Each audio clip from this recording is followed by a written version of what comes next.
Welcome to the UniProt tutorial series brought to you by the Genomic Education team at the Jackson Laboratory.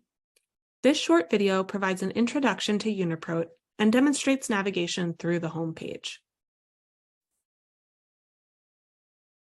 UniProt can be accessed through navigation to the website www.uniprot.org.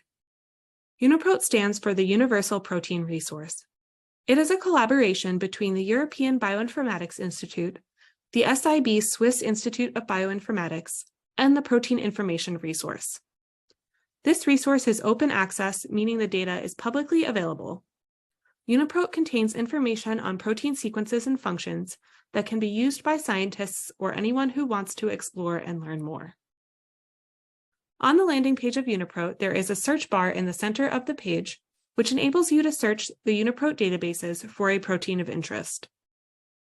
Below the search bar are tiles which link to the 4 different databases included in the UniProt resource. The first database listed on the left is the UniProt Knowledge Base, abbreviated UniProt KB. UniProt KB contains functional information about proteins from a wide variety of species, including humans. The second database is the Proteomes database, which contains information about sets of proteins expressed within organisms of different species. The third database is the UniProt Reference Clusters database, abbreviated UniRef. UniRef contains data about groups of proteins organized based on the similarity of their protein sequences.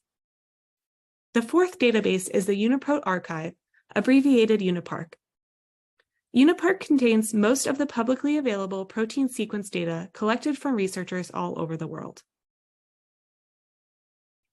Thank you for listening. To learn more about UniProt and its features, continue to watch the videos in this tutorial series.